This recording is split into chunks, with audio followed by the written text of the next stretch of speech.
What else we got? Pastiche. All right. See there, cut up, place in a bag and shake. Okay, combining things to make new meanings. Now the idea of pastiche, you're probably familiar with it. You did it in kindergarten or something like it. Collage is a comparable term. You know, where you got all of, where you had a stack of women's weeklies or whatever that the kindergarten teacher had provided you with. You went through them, you pulled bits out of the pages, you stuck it on your easel or on your paper or on the kid next to you and said, hey, look, I've made, oh, it's Mum, you know, or something like that. Combining things to make new meaning.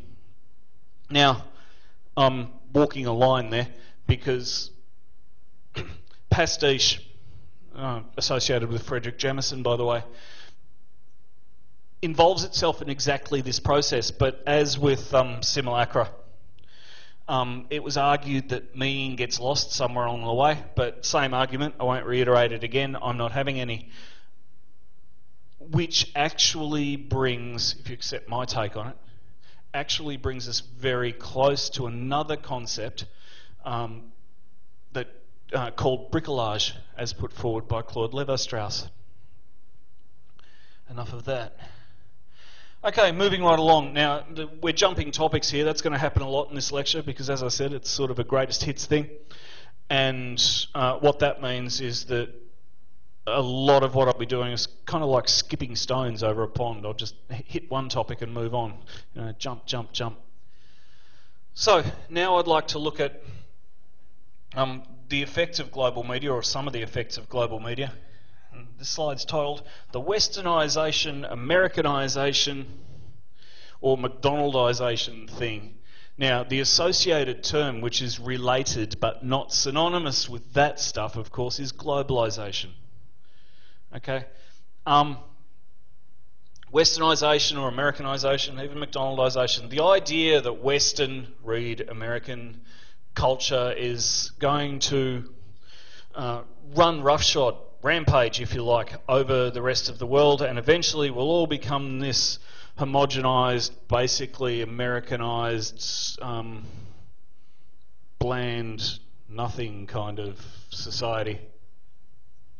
Which would, you can see where I'm standing with this, it says he wearing his opinion firmly on his sleeve. I think that would be a crying shame. I think that would be a disaster. There are so many beautiful, wonderful indigenous cultures out there. For them to be lost in a tidal wave of Happy Meals would just be a disaster. But there's hope. Okay, Hatchin and Scotton have argued that rather than fight, cultures often blend. Okay, you can see indigenous cultures resisting. You can see flows of culture running back the other way. Now, I'll just give you one anecdotal example of that. Think about Chinese restaurants in Melbourne over the last 20 years, those of you who are old enough to do so. I am. And 20 years ago, there were indeed lots of Chinese restaurants in Melbourne. They've been around for a long, long time, arguably since around about the 1850s, which was the first major influx of Chinese into Melbourne with the gold rush. Well, they passed through or on the way to elsewhere anyway.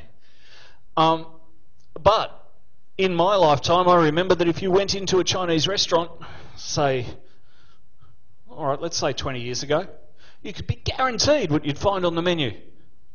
You could have beef and black bean sauce, you could have lemon chicken, you could have sweet and sour pork, which was also interchangeable. You could change the meat and have sweet and sour chicken. Apart from that, you could have special fried rice, prawn crackers, and apart from that, you could eat dirt. Thankfully, and even those dishes were so westernised, if you like, as to be virtually unrecognisable to native Chinese. Thankfully, there are pockets of that still around, by the way. Try the Ho In Chinese restaurant in Dandenong, for example. That notwithstanding,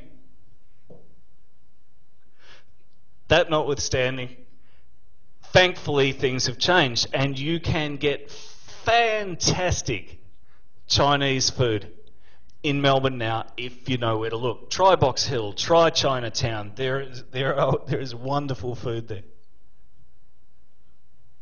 So yeah, cultural flows going back the other way. Skipping the stone again. Okay, the next topic. The next topic that I want to talk to you about concerns the techno-legal time gap. Hatchet and Scott, and again, thanks guys. The techno-legal time gap, quite simply put, is the difference in time between the introduction of a new technology and the time it takes for the powers that be whatever they are, school systems, legal systems, whatever, to come to terms with the problems arising from that new technology. Okay, Hatchet and Scott and Wright that the techno-legal time gap concerns each technological innovation seems to create new problems, but not the will capable of resolving them. Now, we are, as we speak, in the middle of the largest techno-legal time gap that the world has ever known, concerning intellectual property rights, concerning furors surrounding the downloading of illegals, says he, using the word a little bit loosely, the illegal downloading, oh yes it is illegal, of music, movies and so on and so forth. The reason I hedged around illegal a little bit is personal opinion creeping in here again, but I've got the mic, deal with it. I rather think that the heavy-handed approach taken by authorities at the point to hunt and prosecute people who are downloading material will not hold in the long term, simply because there's too much of it going on. And the problems associated with prosecuting people over national borders, it's the current model can't hold. And if you look around, you'll see that media companies are starting to experiment as we speak with new models of delivery, new models which don't expect people to pay for the product themselves. Most of these at this point are connected with free downloading from sites that are supported by advertising. But maybe that's the model that will work. Maybe it's not. We'll have to wait and see. But the point is, the current one won't work. It doesn't work anymore. Okay, moving on. Martin and Fallon talk about media theories of framing and reception, and when I was, this is one of the things I looked at for the chapters that I was involved with in the textbook, and it put me in mind of Stuart Hall and audience reception theory.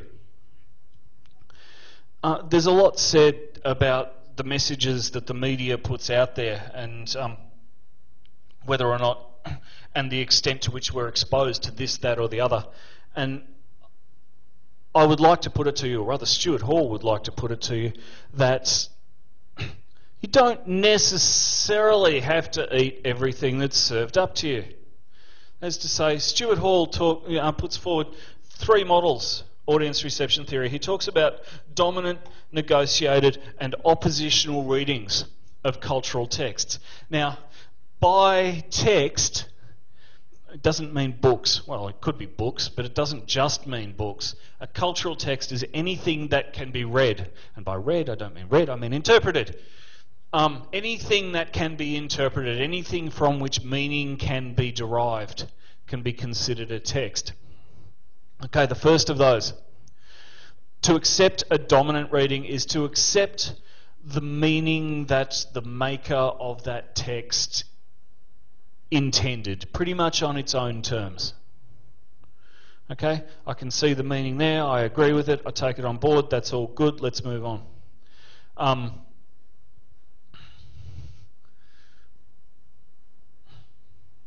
don't know, I'm trying to think of an example here. Maybe you went to see the latest X-Men film and you came away and said, you know what, that wasn't particularly deep, but it was fantastic eye candy and I enjoyed it. for what it was, and you know what? I'm going to take a punt and say that's pretty much what its makers intended. Or perhaps, let's go with the X-Men example. I hope that this works for you, because I'm making it up as I go along. If you have a negotiated interpretation of the latest X-Men film, maybe you'd go, you know what, I kind of appreciated that and its flash and bang for the eye candy that it was, but those costumes that they made the girls wear were really demeaning, and I disagree with that. Okay, so you're agreeing with the dominant reading, but only to a point. Okay, you're prepared to say, look, I accept it, but.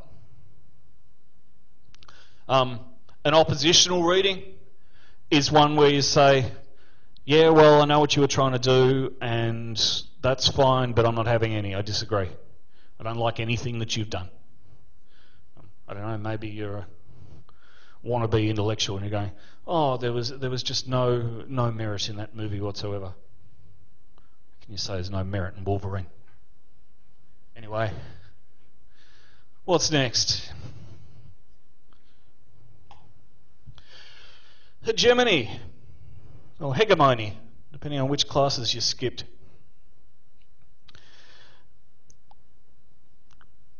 Hegemony is all about contestation of power, but not by force. It's about the subordination of one group to another, but not through, as I say, not through any kind of violence, but through convincing them that their inferior lot, compared to yourself, say, is just the way things are, or the natural order, or, you know, the way of things. Now, I've got a link there that I'm going to take the time to bring up. It's one of the best definitions of hegemony that I've come across.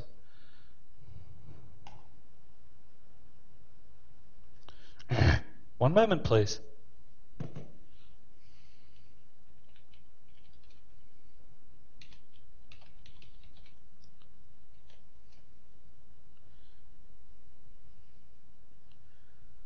Just talk amongst yourselves.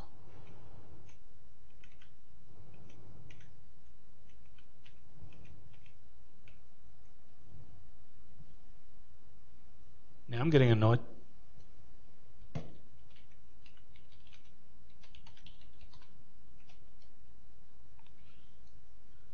There it is. Have a look at the second paragraph there. As you can see, the term was originally coined by a Marxist by the name of Antonio Gramsci. Gramsci used the term hegemony to denote the predominance, as I've said, of social class. It was originally a Marxist term to denote the predominance of one social class over others. In this case, bourgeois hegemony. Okay, the hegemonic power of the bourgeoisie in classical Marxist terms over the proletariat. Okay, this represented not only political and economic control, but also the ability of the dominant class to project its own way of seeing the world, so that those who are subordinated, where's your words, Brad, by it, accepted as common sense. It is just the way things are, and somehow natural. Okay.